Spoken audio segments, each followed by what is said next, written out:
नमस्कार दोस्तों, आप सभी का हमारे यूट्यूब चैनल पर स्वागत है।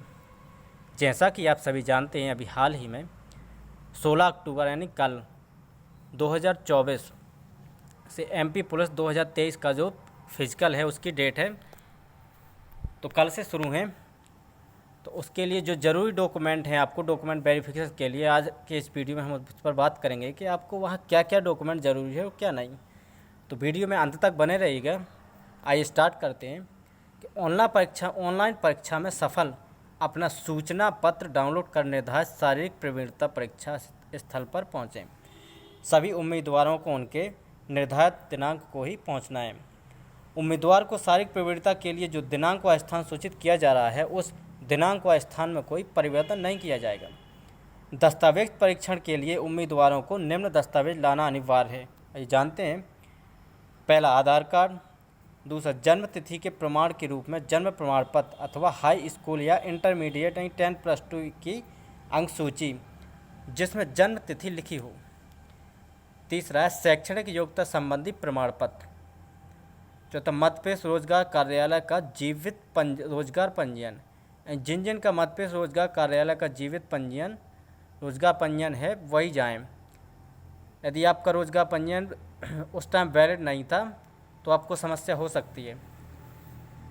पाँचवा है अनुसूचित जाति, अनुसूचित जनजाति एवं अन्य पिछड़ा वर्ग यानी गैर क्रीमी लेयर के सभी उम्मीदवारों को शासन द्वारा निर्धारित प्रारूप में सक्षम अधिकारी द्वारा जारी स्थायी जाति प्रमाण पत्र जारी करने वाले अधिकारी का नाम, पदनाम, कार्यालय इत्यादि इसमें सुस्पष्ट होना चाहिए। छठवां है स्वयंसेवी नगर सैनिक तथा नगर सेना के नॉन कमीशन्ड अधिकारियों या अभ्यर्थियों को आरक्षण अथवा आयु सीमा में छूट के लिए सक्षम प्राधिकारी द्वारा जारी किए नगर सेना की 3 वर्ष की सेवा काल का प्रमाण पत्र जरूरी है। जबकि सातवां है भूतपूर्व सैनिकों के मामले में सेना की सेवा का प्रमाण पत्र। 8वें नंबर पर दिया है कि जिसमें NCC सर्टिफिकेट की ज़रूरत पड़ेगी आपको, यदि आपके पास है तो। 9 नंबर पे है पूर्व से नियोजित उम्मीदवारों को उनके नियोक्ता के द्वारा जारी सेवा में होने का प्रमाण पत्र एवं नियोजक का अनापत्ति प्रमाण पत्र। 10वां अनुसूचित जाति, अनुसूचित जनजाति तथा पिछड़ा वर्ग कल्याण विभाग की अंतर्गत अंतर्जातीय विवाह प्रोत्साहन योजना के अंतर्गत पुरस्कृत किसी दंपत्ति में से उच्च जाति के पति या पत्नी अभ्यर्थियों को आयु सीमा में छूट के लिए सक्षम प्राधिकारी द्वारा जारी किए गए पुरस्कार संबंधी प्रमाण पत्र।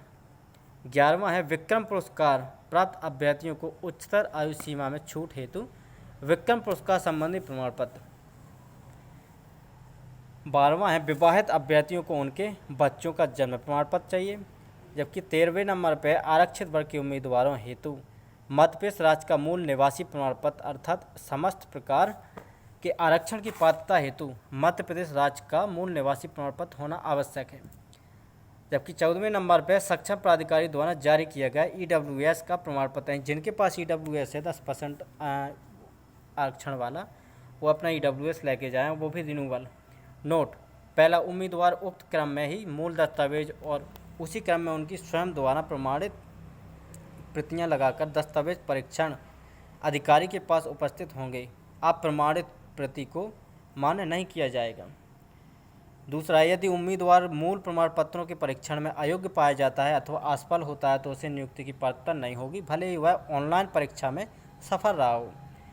तीसरे नंबर पर उम्मीदवारी को 800 मीटर दौड़ के लिए एक अवसर एवं लंबी कूद व गोला फेंक के लिए 3 अवसर दिए जाएंगे। शारीरिक प्रवीणता परीक्षा में आपका शामिल होना आपकी यह सहमति मानी जाएगी कि आप इस परीक्षा में अपनी जिम्मेदारियां रिस्क पर शामिल हो रहे हैं। इस परीक्षा के दौरान यदि कांड से आपको किसी प्रकार की चोट यानी इंजरी लगती है तो उसकी कोई जिम्मेदारी मध्य प्रदेश शासन पुलिस विभाग तथा परीक्षा संचालित करने वाले अधिकारी की नहीं होगी। यानी आप बहुत ही सावधानीपूर्वक अपनी रनिंग को स्टार्ट करना। 6 से दौड़ना। शासन द्वारा घोषित नियमों के अंतर्गत पात्र अनुसूचित जाति, अनुसूचित जनजाति एवं अन्य पिछड़ा वर्ग के उम्मीदवारों को प्रमाण पत्र प्रस्तुत करने पर आवेदन पत्र में दिए गए पते से परीक्षा केंद्र तक आने जाने के साधारण श्रेणी के किराए की प्रतिपूर्ति की जाएगी।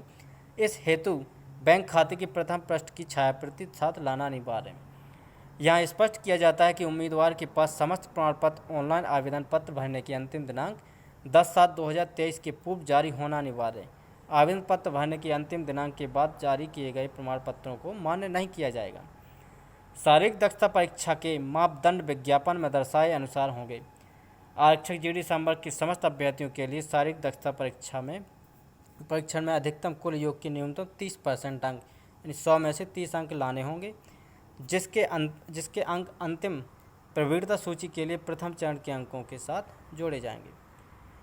आरक्षक रेडियो ऑपरेटर के लिए अभ्यर्थी को 800 मीटर दौड़ में केवल 20% न्यूनतम अंक 40 में से 8 अंक लाने होंगे, जिसके अंक अंतिम प्रवीणता सूची के लिए प्रथम चरण के अंकों तक साथ नहीं जोड़े जाएंगे।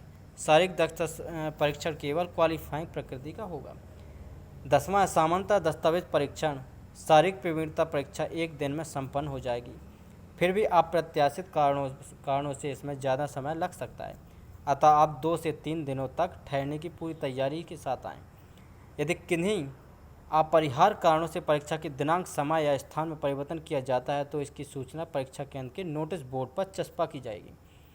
मतपेज ईएसबी की वेबसाइट से डाउनलोड परिणाम पर्चा की 2 प्रतियां, अपना आधार कार्ड, एक फ़ोटो तथा समस्त मूल प्रमाण पत्र एवं उनकी स्वयं प्रमाणित प्रतियां अपने साथ लाना अनिवार्य। दस्तावेज परीक्षण एवं शारीरिक प्रवीणता परीक्षा के दिन प्रातः 6 बजे परीक्षा स्थल पर पहुंचना अनिवार्य है। रिपोर्टिंग टाइम 6 बजे रहेगा। उम्मीदवार को उसका बैग ग्राउंड के अंदर लाने की अनुमति दी जाएगी, परंतु ग्राउंड के अंदर कोई भी उम्मीदवार मोबाइल फ़ोन का उपयोग नहीं कर सकेगा। उम्मीदवार का कोई भी सामान गुमने पर उसकी जवाबदारी स्वयं उम्मीदवार की होगी। ग्राउंड में एक बार प्रवेश देने के बाद ग्राउंड से बाहर जाने की अनुमति समस्त विधाओं के समाप्त होने के बाद ही दी जाएगी। अतः उम्मीदवारों को सलाह दी जाती है कि वे अपने साथ पानी की बोतल, फल, स्वल्प आहार ला सकते हैं। शारीरिक प्रवीणता परीक्षा में भाग लेते समय उम्मीदवार शालीनता का ध्यान रखेंगे। पुरुष उम्मीदवारों को भी उचित वेशभूषा, रनिंग शॉर्ट्स, पैंट व टी-शर्ट पहनना अनिवार्य होगा, अतः वे अनिवार्यतः रनिंग शॉर्ट्स, पैंट्स व टी-शर्ट अपने साथ लाएं। शारीरिक दक्षता चयन के विभिन्न चरणों में आधार KYC सत्यापन कराया जाएगा, अतः अपना आधार कार्ड साथ लेकर आएँ। साथ ही अभ्यर्थी यह भी सुनिश्चित करें कि उनका आधार नंबर उनके द्वारा लॉक ना कर दिया गया हो। तो आज की वीडियो में बस इतना ही। यदि आप चैनल पर नए हो तो चैनल को सब्सक्राइब जरूर कर लेना, साथ ही अपने दोस्तों के साथ शेयर करना। यदि आपका भी फिजिकल है तो आप पूरी सावधानी पूर्वक जाइए और अपना फिजिकल आराम से दीजिए। जय हिंद, जय भारत।